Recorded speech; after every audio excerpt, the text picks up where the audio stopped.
Hey, what's up guys? Welcome back to Horsetooth Cinema. So today at long last I have a video that I've been, it's been in the works for a while. I've been kind of teasing it on my channel, and it's the John Carpenter ranking that I've been wanting to do.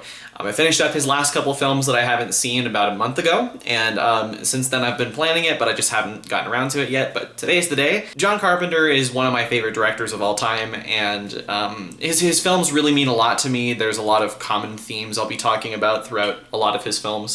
But yeah, I just think he's a real, he's kind of a rebel who was able to make a lot of kind of dark, introspective, edgy films, and he was able to get them into the Hollywood system, which is something you don't see very often. So without further ado, let's just get into it. So at number 18, I have a movie that I don't think I'm going to be pissing off a lot of people with by putting it in last place, and that is Ghosts of Mars. This is probably the only Carpenter movie I will say I hate. I think there are very few redeeming qualities here. I really struggle to come up with anything redeeming to talk about. I just think it's a total misfire in basically every filmmaking department. It swaps Carpenter's usual atmosphere of a really eerie score, masterfully framed shots, etc. for shots that feel like they're very lazily composed, and a score that is not composed by Carpenter, or even though technically I think it was, but is instead performed by a heavy metal band, Buckethead. And there's also just really bizarre attempts at camp in the movie that don't really work. I'm a big fan of campy movies, but this one just doesn't really pull it off. And it's just, my main complaint here is just how dull and lifeless it is. I mean, this isn't, obviously, like, none of these first films I'm going to be talking about are anywhere near, The Thing level Carpenter, but it's even like a movie that I'll talk about soon, Vampires, has a lot more life in it than this one does. Also, if you're going to cast the lead from Species in a, sci-fi camp fest, you definitely want to make the movie sexy. This is one of the least sexy movies I've ever seen in my life. My number 17 is Village of the Damned. I think I'm putting this slightly lower than most people would, but I also don't feel like I'm going to be pissing anybody off by putting it this low. This is right up there with Ghosts of Mars for me, just in terms of his dullest movie. Carpenter literally referred to this film as a contractual assignment, which is the kind of enthusiasm that explains not only the stale plot progression, but also the really stiff performances from the actors and the bland horror sensibilities. It never really feels like the story progresses. It goes from the disaster happens to the kids are born, the kids are evil. Nothing about the way that the story moves really feels very developed to me. I do kind of like the early disaster scene where you see everybody in the town faints over some mysterious phenomenon, but Carpenter, as I'll get into, has done this kind of apocalyptic feeling much better in other movies. My number 16 is The Ward. This is another one I don't think too many people will get mad at me for putting it very low on the list, except for my fiance, who I know does like this movie. Sorry, Renee. It wasn't nearly as bad as I was expecting. It has kind of a really bad reputation, but at least going into the twist, I was kind of mildly enjoying myself. Once the twist hits, it's just one of my least favorite kind of twists in the world, at least in the way it's executed here, which is both predictable and really lazy. Before the twist happens, the direction of the film is a little bit more stylish than you would expect for a psych ward movie, and it's just also a lot more, there's a lot more life in it than there is in, say, Ghosts of Mars, for example. But even the style, even before the twist happens, does start to wear thin. It starts to become very predictable in terms of the way that the scares are directed. It's not the worst Carpenter movie, in my opinion, but it's certainly not one of his best. I think it's very sad that the last image of his career, since this is his most recent movie, will probably be that hilarious shot of Amber Heard coming out of the mirror.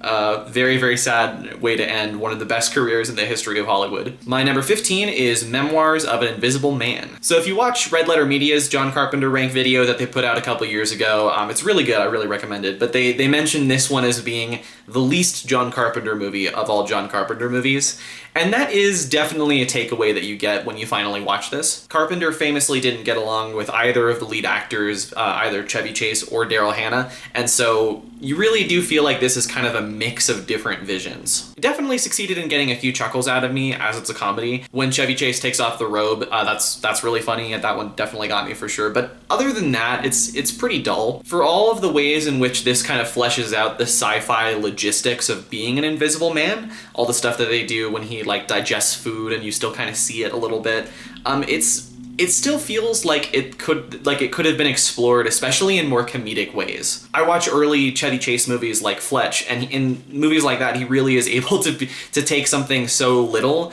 and go so far with it comedically, and you just don't really see a lot of that here.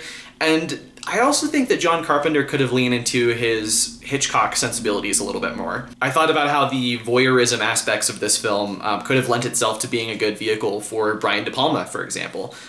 So I do wish that Carpenter kind of understood that more in this film and kind of made Chevy Chase a bit like creepier, a little bit more of a Rear Window type figure.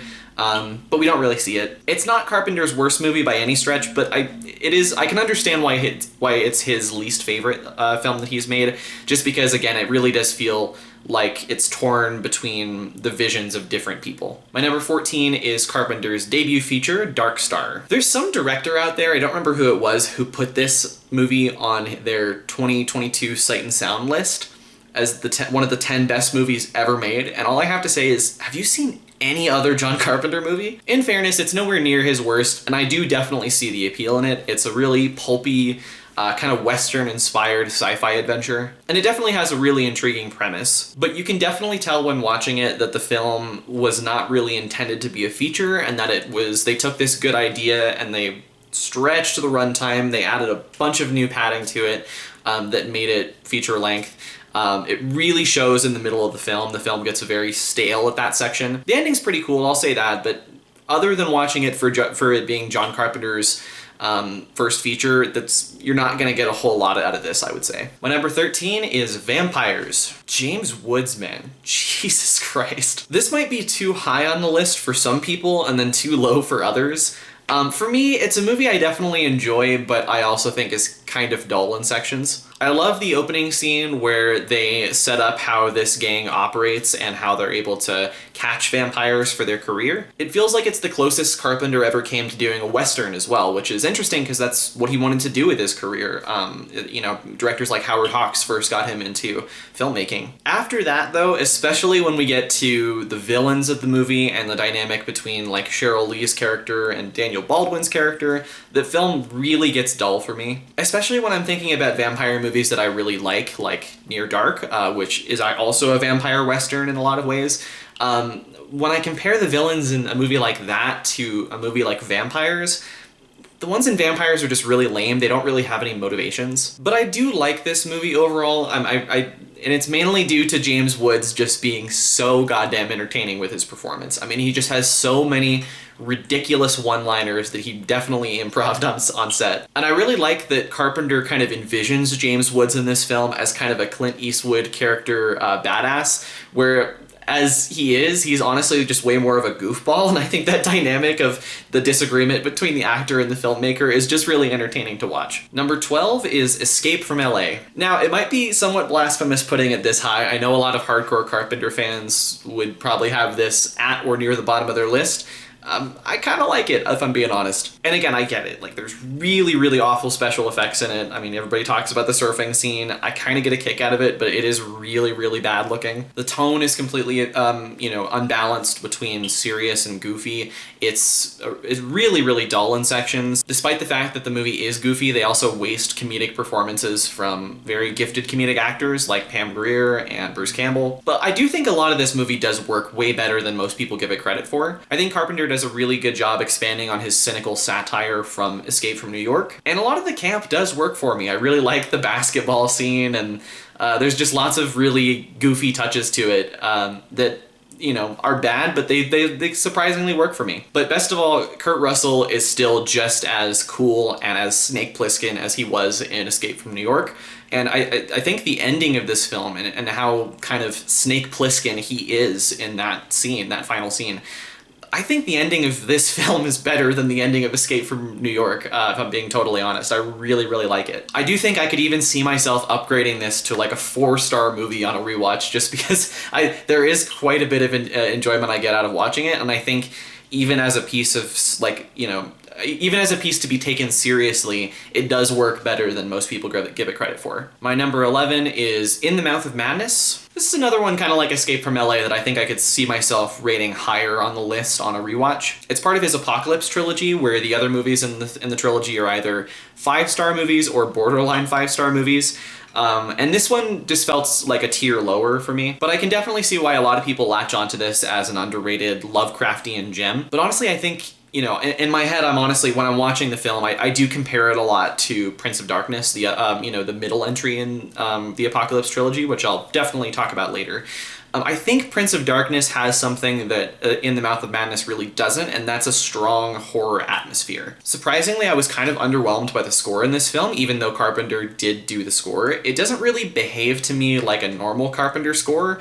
Rather than just set the tone, it actually does really kind of emphasize literal things that are happening in the filmmaking, which kind of took me out of it. It just makes it feel like a bit of a generic horror score. That, combined with all the meta aspects of the film being so in your face, meant that I never really sunk into the sort of cosmic headspace that I think you need to be in order to really get a lot out of a Lovecraft adaptation. Even though it's not a Lovecraft adaptation, but it's definitely Lovecraftian in feeling. I do like the meta stuff independent of that feeling though, just because I don't know, I like a lot of Stephen King ideas. I also think Stephen King stories can get really silly, and this I really like that this has both of those things, that there is brilliance in the ideas of In the Mouth of Madness, but at the same time it's also just incredibly silly, a lot of the visuals, so I think the meta aspects of it are really cool. So if you're like me and you really like to see the, you know, like horror iconography of Stephen King, Lovecraft, etc. used in a very sincere but over-the-top kind of silly way, I do think you'll enjoy this. I think the one thing that I haven't mentioned yet is that Sam Neill's performance is really great. It really carries the film. So yeah, I could see myself upgrading this one, but for now it's a tier lower, especially if I'm talking about the Apocalypse trilogy. Getting into the top 10 now. So my number 10 is The Fog. The Fog is probably the film I have the least to say about, at least amongst the Carpenter films that I really like. I like the simplicity of it, the sort of sleepy town kind of setting of it, and also, you know, the really eerie atmosphere. The score is definitely one of Carpenter's best. I do wish, though, that there were more memorable characters in this, though, compared to some other Carpenter films. A lot of his really good movies are films that have really cool concepts, but are elevated by characters that are really memorable and that you want to hang out with. Not that the characters in The Fog are bad, I just don't remember that much about any of them compared to, you know, even some of the lesser characters and stuff like Escape from New York, for example. So yeah, there's some really creepy visuals in this. I do love the ghouls. I love the score. I actually like to listen to the score whenever it's actually foggy outside. But beyond that, I do think the characters could be better. It's barely top 10 for me. My number 9 is Assault on Precinct 13. I would say this is the earliest film in which it really feels like Carpenter found his footing. I really like the relationship in this film between all the cops and the criminals. It kind of feels like, especially towards the end, they have to team up and put aside their differences in order to combat this threat. And he's able to use that friendship to build chemistry in the film that we as the audience can attach ourselves to, but also to sort of illustrate these themes that he's going for, like police brutality in America and our perception of violence at that time. It is a little bit slow, like a decent amount of Carpenter movies are, but I would say it takes a little bit too long for the titular Assault on Precinct 13 to happen. But once it kicks in, this is a really fun example of low-budget thriller filmmaking with an incredibly awesome score. My number 8 is Big Trouble in Little China. I apologize to anybody that has this as like in their top 3 or anything, but I would say everything from number 8 up on my list I would consider a really great movie. Along with another film that I'll touch on later, I think this is definitely one of Carpenter's funniest films, and it's easily one of the most entertaining and accessible for an audience who might be unfamiliar with a lot of Carpenter's other work. Which to me makes it all the more interesting as to why it flopped so heavily. I mean, this does fit in, it's kind of a weirder version of like Indiana Jones, for example. I think and you kind of see in the years since it's really been accepted as a cult favorite. Kurt Russell is basically doing a kind of a goofy impression of John Wayne in this, which is really funny considering how left-wing Carpenter is and how he's directing somebody to basically play the very right-wing John Wayne, and the person that he's directing, Kurt Russell, is also right-wing. Like I mentioned earlier, it feels like a weirder version of Indiana Jones, particularly the Temple of Doom for me. They're both satirically undermining the, like, typical tropes of an action-adventure movie. Kurt Russell's on the poster, he's the star, but he is always the sidekick in the movie. In the climax of the film, he spends basically the entirety of it knocked out and on the floor. I also really like how it handles kind of Western conceptions of, like, Asian mysticism. All of this mysticism is in the open, but nobody seems to care about it because the white people don't really care about that side of town. So yeah, again, just a really fun movie to put on, and I would recommend this as a good place to start if you're not into John Carpenter movies yet. My number 7 on the list is Christine. This is how you do a Stephen King adaptation right. There are a lot of Stephen King adaptations out there that I feel go way too far in trying to capture every little weird detail that Stephen King on cocaine decided to just put into his books. This one I think really captures the essence of what the novel is about, but also kind of strips it down to make it more effective. You completely buy into this bizarre premise of this car coming to life and sort of manipulating this character Arnie, who's in a very vulnerable position. And you really see through this character Arnie all of the themes that the movie is going for.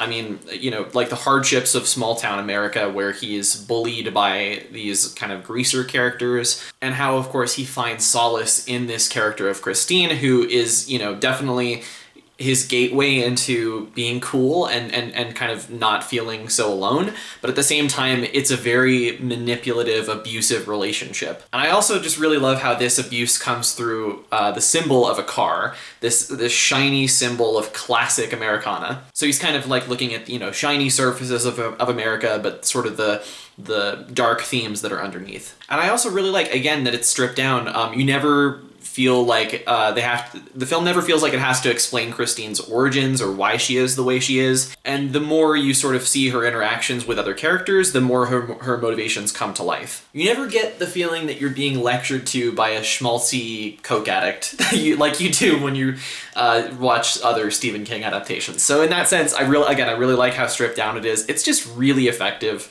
The score is just awesome. Again, like I'm going to say this a million times about Carpenter movies, but this Christine score is fantastic. My number 6 is Escape from New York. I really wanted to put this higher on the list, but I had kind of a hard time justifying where I'd be able to do that. 6 is a fairly respectable spot though, and if I were ranking the movies purely on coolness, Escape from New York would easily be number 1. I love the post-apocalyptic feel of this. I mean, the score it's one of his most moody. It's the one I feel like I can listen to on repeat the most. The film feels like it could be a little bit a part of the cyberpunk cinematic universe in a way, similar to like Akira or Blade Runner, even though the plot of those films literally are a little bit more existential and different.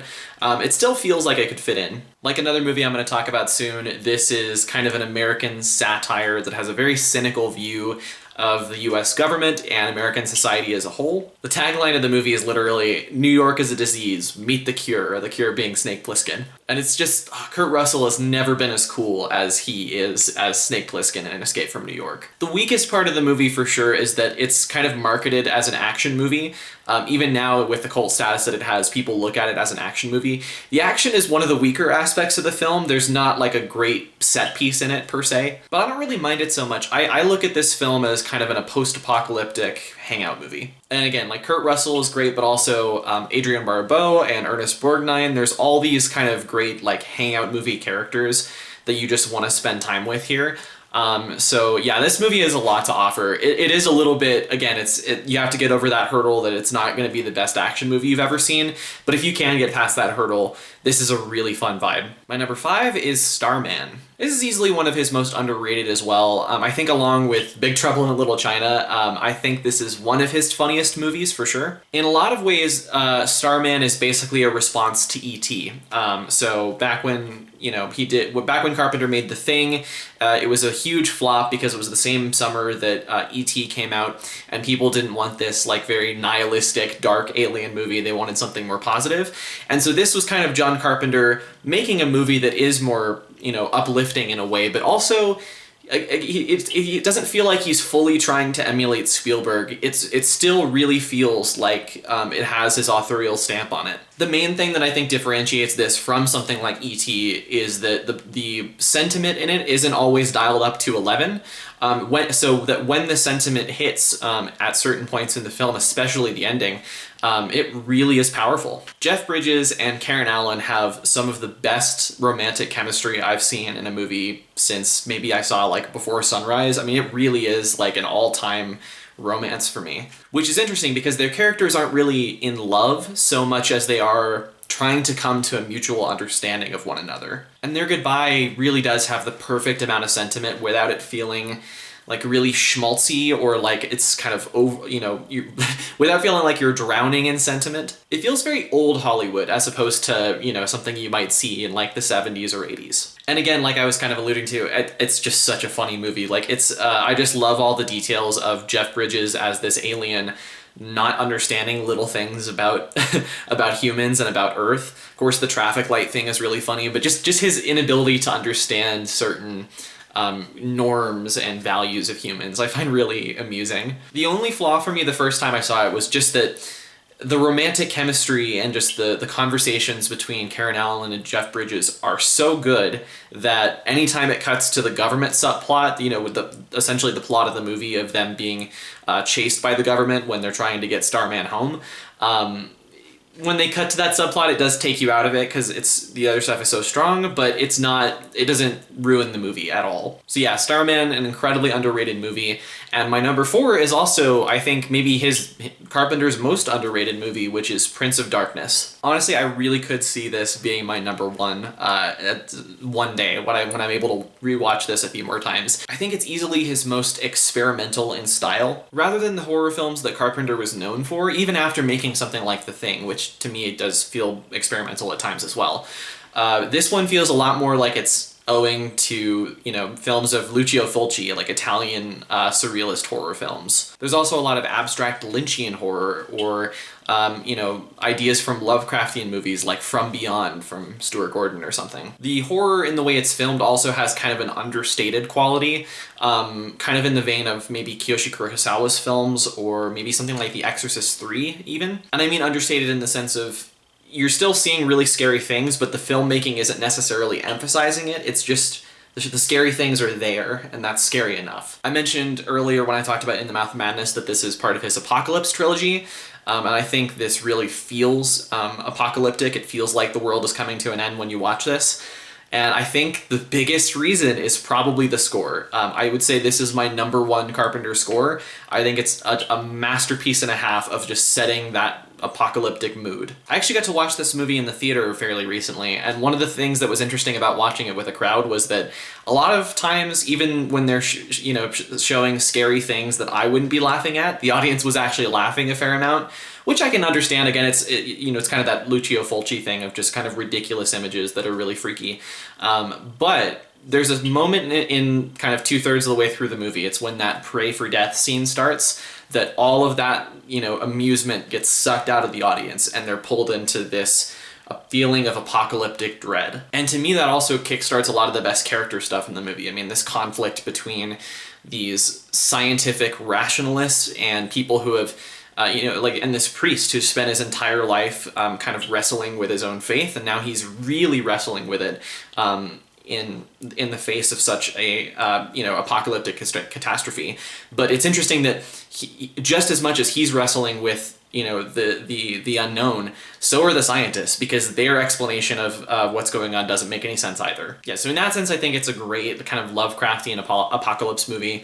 And I think this is, again, it's his most underrated film in my opinion. You have to check this out if you haven't seen it. My number 3 is an absolute classic, and that is They Live. I could justify this being my number 3 just by showing a large chunk of that amazing fight scene in the middle between Roddy Piper and Keith David. It has so little to do with the plot. It goes on for way too long, but man, is it entertaining to watch. I think They Live is one of Carpenter's angriest, most political masterpieces. It really makes a lot of sense when you look into Carpenter's own background. I mean, his family was from New York, but then they moved to the Deep South during the segregation era.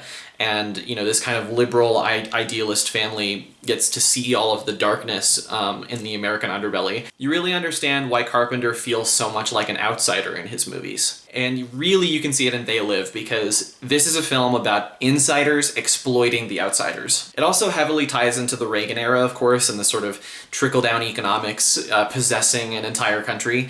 And I just love the idea that everybody who bought into that idea at the time was actually just, they're aliens masquerading as humans. And for most of the movie, when you see the aliens, it's in black and white, because it's only when he puts on the glasses that he sees them. But at the end of the movie, we get to see them fully in color, and it's revealed that the aliens are red, white, and blue, which is a really interesting kind of satirical touch, I think. But beyond my political background and Carpenter's satire here, I think this is just such a well-directed movie. The scene in which Roddy Piper puts on the glasses for the first time and gets to see the world for what it really is just so perfectly paced. He kind of slowly realizes what's happening as kind of the audience is as well, and it's just, it's so brilliantly executed. And I also really love the ending, where it's kind of the same ending as Glass, where in that movie they reveal to the world that there are superheroes. In this one, they kind of reveal the aliens to the world. And then you see all of these really funny little details that come with the world realizing this. My favorite being the fake Siskel and Ebert aliens that are talking about violent movies on TV. And they say that filmmakers like George Romero and John Carpenter need to show some restraint. Like, it's just such a unabashed, message from the king of movies. My number 2 is the most famous John Carpenter movie, the one that's really just become an all-time classic, and that is Halloween. I need to get around to reviewing this in full, because I do talk about it often. I think that in addition to being a masterpiece of a slasher, it's also just a much more thoughtful movie than I think it gets credit for, and I wish more people would talk about those aspects of it. It's a perfect slasher movie premise of this sort of babysitter killer, but it's really elevated by just superb low-budget filmmaking compared to a lot of the slashers that would follow Halloween, with the Friday the 13th movies and stuff like that. I mean, you have the amazing score, his most famous and easily one of his best. You have the super wide frame Dean Cundey cinematography, and also the Steadicam shots that this movie was really the first film to popularize in horror. And there's a lot of restraint when it comes to the scares. There really are very few actual scares in the film, and it is more about building this atmosphere of dread, of where is Michael Myers, this symbol of evil. And again, kind of looking into Carpenter's background of, growing up in small town America, there is kind of a Lynchian quality to this, I think. The nature of evil that can be living in this suburban underbelly, whether, in real life that could be all the racism and segregation that existed when Carpenter was growing up. But here it manifests in something that's much more tangible for us as a movie audience, and that's Michael Myers. And it's funny to me how Michael Myers has become so literalized as a man, as a serial killer, the more the franchise has gone on. But really in the first movie, again, he's just more of a metaphorical catalyst for evil. There's a line where Loomis and some other detective, I think, they're in the Myers house, they're looking for signs of him, and they find that he has killed a cat, and he's it's a really gruesome sight. And the detective says something like, "A man wouldn't do this," and Loomis responds, "This isn't a man." Which to me just kind of says that, again, this isn't about Michael Myers as a literal killer.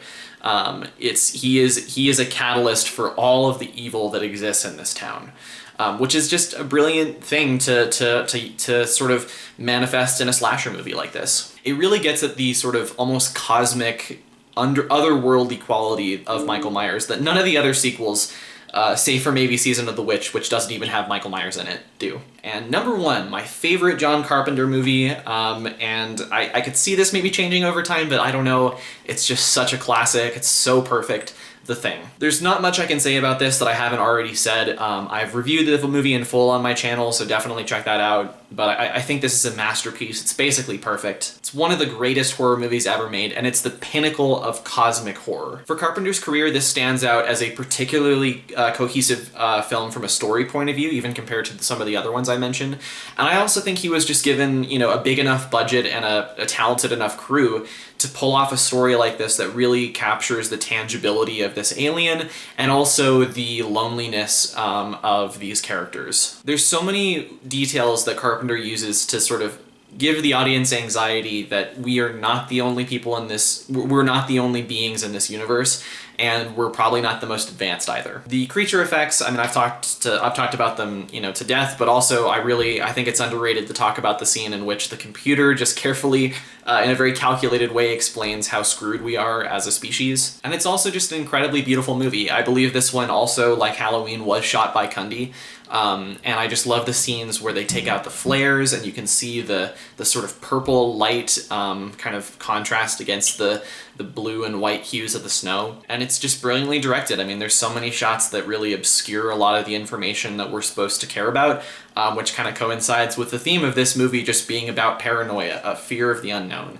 And in that sense, I think it's a perfect movie, and it's definitely my favorite John Carpenter movie. So that's my Carpenter ranking. Thank you guys so much for watching this, especially if you watched the whole thing. I really, really appreciate it. I've been wanting to do this video for a long time. If you like this video, please like it down below. Subscribe to the channel if you want, and please comment also what is your John Carpenter ranking. Even if you haven't seen all of his movies, yeah, just let me know what some of your favorites are, least favorites, overrated, underrated. I want to hear all of it in the comments. I've got more videos coming up soon, and I will see you guys in the next one. See ya.